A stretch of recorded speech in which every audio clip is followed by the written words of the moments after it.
Seguimos en la sede de Manos Unidas, esta vez con la hermana María Soledad Villigua Arteaga, misionera social de la Iglesia. Buenas tardes, ¿cómo estás? Muy bien. Misionera social de la Iglesia. ¿Qué es esa congregación? Sí, es una congregación que, como su nombre lo dice, tiene que ver mucho con la parte misionera, pero también con la realidad social que sucede en el mundo entero. Ajá. Somos una congregación nacida justamente después del Concilio Vaticano II, donde nació todo esto, el boom de las misiones, de donde todos nos teníamos que salir al encuentro del otro. Justo ahí nacimos, nos fundó un sacerdote español, el padre Julián Lorente y Lozano, quien dentro de nuestro carisma y sobre todo con todo lo que él aspiraba que hagamos como congregación, nos pone este nombre, que resulta un poquito largo, pero que si vamos viendo palabra por palabra tiene mucho sentido. ¿Qué sentido tiene? Misionero. Misioneras enviadas donde el Señor te envíe, ¿no? Tienes que ser esta persona. Para nosotros Él nos indicó que teníamos que ir a los lugares donde sobre todo no hubieran sacerdotes, donde la gente estaba sola, como cuando Jesús iba a diferentes poblados, porque Él decía, están como ovejas sin pastor. Justamente en eso enfoca lo que es la parte de misioneras. La parte social, que tenemos que estar muy de cerca con la realidad que va pasando en los pueblos, las necesidades, los sufrimientos, las alegrías de las personas que comparten con nosotros. Y de la iglesia, siempre pues bajo este techo o este amparo de lo que somos, ¿no? Parte de la iglesia. Ese es nuestro nombre. Eres ecuatoriana, pero vives en otro continente radicalmente distinto, en Kenia. Bueno, no sé si tenemos algo que nos une y es la línea ecuatoriana. Ajá, sí, claro. Pasa el clima es parecido, entonces. Bueno, no. Kenia tiene una diversidad, se puede decir, de climas en relación al sector donde está. La línea ecuatorial pasa casi que como más para el sur de Kenia. Nosotros estamos en Turkana, en el desierto de Turkana, que está al norte de Kenia. Y lo convierte, o mejor dicho, es un desierto que no goza las mismas ventajas que puede encontrar un país tal vez como el nuestro, que tiene una diversidad, que tiene lluvia, que tiene vegetación. El lugar donde nosotros estamos en nuestra misión es un lugar bastante fuerte, bastante duro, bastante limitado. Turkana se llama. Turkana, el desierto de Turkana. ¿Qué es Turkana? Turkana, pues, es una tribu, precisamente, que nace en estos sectores, donde su principal característica es que se dedican al pastoreo, y también en parte a la pesca, porque están rodeados por el lago Turkana. Pero en sí el nombre pues radica en todo el pueblo que lo rodea ahí, ¿no? Toma este nombre de Turkana. Vienes a Madrid para padrinar la campaña de Manos Unidas, el efecto ser humano, la única especie capaz de cambiar el planeta. ¿Lo has comprobado en tus carnes? Ese efecto para bien y para mal. Para mal, sí. Bueno, yo tengo poco tiempo en Turkana, pero sí puedo ver cómo en este lugar, que se puede decir, como decías en un principio, está tan alejado de donde yo pasaba en Ecuador, pero puedo ver cómo este continente o este pedacito de continente africano sufre tanto este efecto, que se puede decir para mal, ¿no? Se puede decir para mal, porque es un lugar bastante seco, no hay agua, y la poca agua que hay es la que se logra obtener por medio de la perforación de pozos, y eso pues provoca que la vida sea más dura, que no la estén pasando nada bien nuestros hermanos turcanos. Donde aparte de no haber agua, también no carecen de muchas otras necesidades básicas para el ser humano. Pues al no haber agua, no hay cultivos, no hay vegetación, los pocos animales que se manejan ahí, o que mejor dicho que crían, que son las cabras, pues resulta bastante difícil para ellos cómo sostenerlas. Y esto provoca una serie se puede decir, de consecuencias, tales como que el pastor, al no haber en su asentamiento agua, no haber lluvia, no haber vegetación, pues provoca que sean seminómadas. Por eso los turcanos son seminómadas. Están asentados en un lugar, ya no tienen el agua, no tienen la vegetación necesaria para sus animales, pues salen con su familia a buscar un lugar mejor. Pero a veces esto pues les resulta bastante complicado porque no es fácil, ¿no? Todo el territorio es verdaderamente seco. O a veces solamente se va el padre de familia, se va con las ovejas, con las cabras, y se queda solo la madre, que es la que tiene que a la final debatirse con los hijos, porque las familias son bastante grandes allá.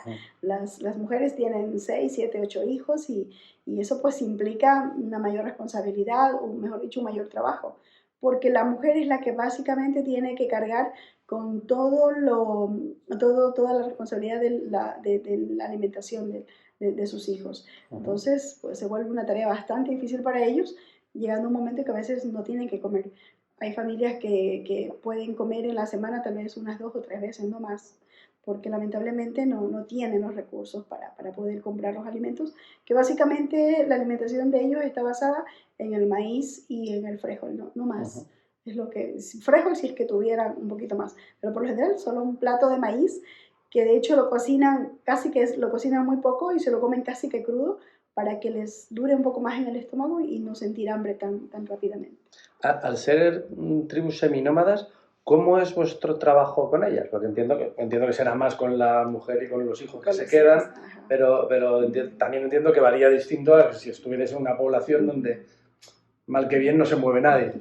Tenemos justamente esos dos escenarios, ¿no? Ajá. Un escenario que tenemos donde ya hemos logrado, con la ayuda de mucha gente de buen corazón, perforar los pozos, donde ya conseguimos que las familias se asienten, que ya no estén en eso de que tienen que salir a otros lados. Entonces, con esas familias podemos trabajar un poco mejor, porque aunque se vaya el marido con las cabras, la mujer ya queda con el agua un poco más cercana.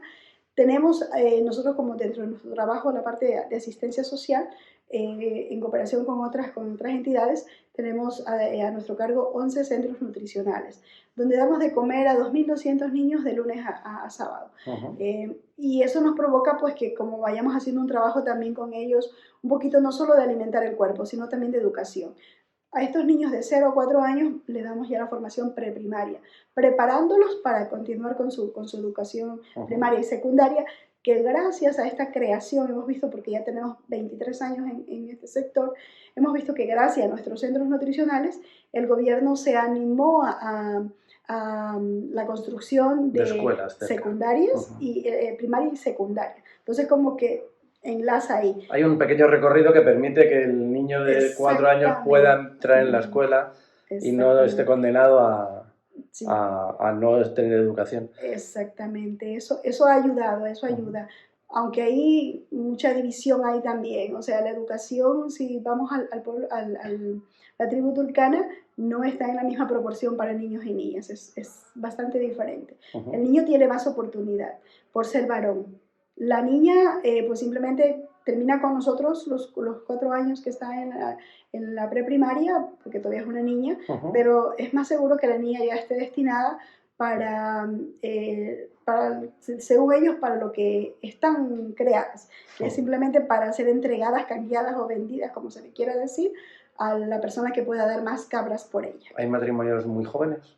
Pues los matrimonios ahí, la niña en cuanto tenga su primera menstruación, que es a los 12, 13, 14 años, ya es entregada al hombre que ha pagado su dote. Entonces prácticamente como que hablar de un matrimonio es simplemente un trueque que hacen ahí, exactamente.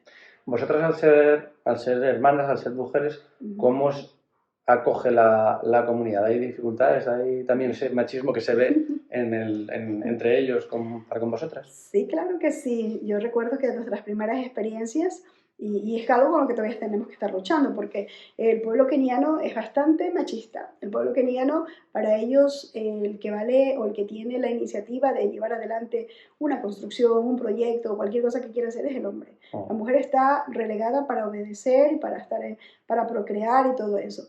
Al ser nosotras religiosas, pues cuando tenemos que tomar, porque prácticamente estamos al frente de todos esos proyectos y queremos que ellos a su vez participen con nosotros, pues siempre como que piensan o dentro de su cultura, pues no nos toman tan en serio. Por ejemplo, hace algo concreto, ¿no?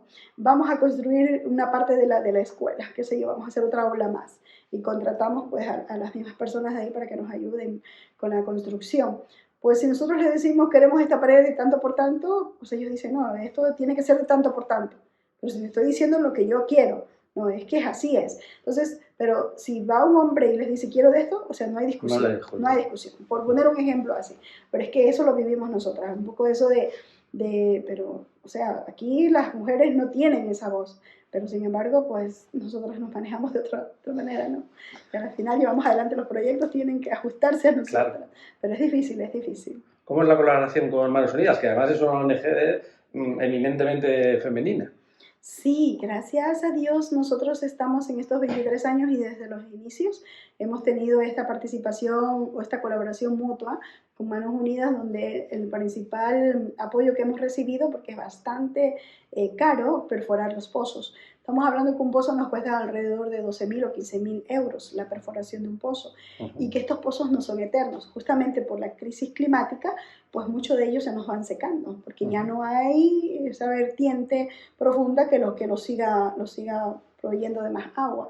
Entonces se nos van secando, pero casi que todos los pozos que hemos logrado ir poniendo, sobre todo cerca de nuestras escuelas, aprovechando para que la familia se asiente, claro, pues nos han sido gracias a Manos Unidas, a la colaboración que entendemos que todo este grupo humano lleva adelante, todo este proyecto de ayudar a los más necesitados, esta lucha contra el hambre, esta lucha contra la injusticia, contra que se acaben tantas desigualdades, pues justamente hemos recibido ese apoyo. Y también dentro de nuestros centros educativos, que bueno, no son en realidad centros educativos, para nosotros son centros nutricionales, donde también tratamos de dar algo de educación. Pero Manos Unidas también nos ha ayudado, nos ha apoyado con un mejoramiento, con el mantenimiento de estas escuelas, de estos centros, y también en campañas de alimentación. Recordemos que casi unos 3 años que estamos viviendo, ha habido una sequía bastante fuerte, no presencia de lluvias, y eso ha provocado pues que la hambruna crezca, se aumente, y Manos Unidas ha estado ahí para cuando nosotros hemos dicho ayúdennos, porque la gente se nos está muriendo de hambre, porque esa es la realidad, la gente muere de hambre, los niños mueren de hambre, y Manos Unidas en la medida de sus posibilidades pues ha estado ahí presente para que nosotros podamos apaliar en algo, no completamente como quisiéramos, pero sí a paliar un poco el hambre de nuestros hermanos. Quisiera que comentaras un poco eso. Yo he tenido lamentablemente esa experiencia, y la experiencia de ver cómo un niño se muere de hambre delante de ti no se te puede olvidar. Y sin embargo parece que aquí, en el mal llamado primer mundo, cada vez lo vamos olvidando más. Incluso fomentamos una cultura del desperdicio, de dejar las cosas, de no tener el cuidado de la alimentación, desperdiciamos alimentos como si no costara. ¿Cómo se le puede hacer ver a este mundo de hoy que sí, que hay niños que se mueren de hambre, y que claro, no digo que sea por nuestra culpa, pero sí que es responsabilidad también nuestra el cambiar la situación? Hay un dicho muy popular, ¿no? Ojos que no ven, corazón que no sienten, ¿no?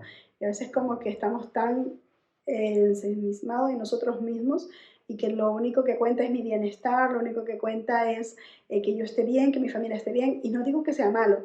Bendito sea Dios si tienen un buen trabajo, si tienen las posibilidades de educar muy bien a sus hijos, de dar una buena alimentación, nadie niega eso. Pero sí, en el ser humano es una crisis que, aparte de la crisis climática, está otra crisis que es más profunda, que creo que es lo que lleva o es uno de los efectos que causa también esta crisis, que es el egoísmo del ser humano actualmente.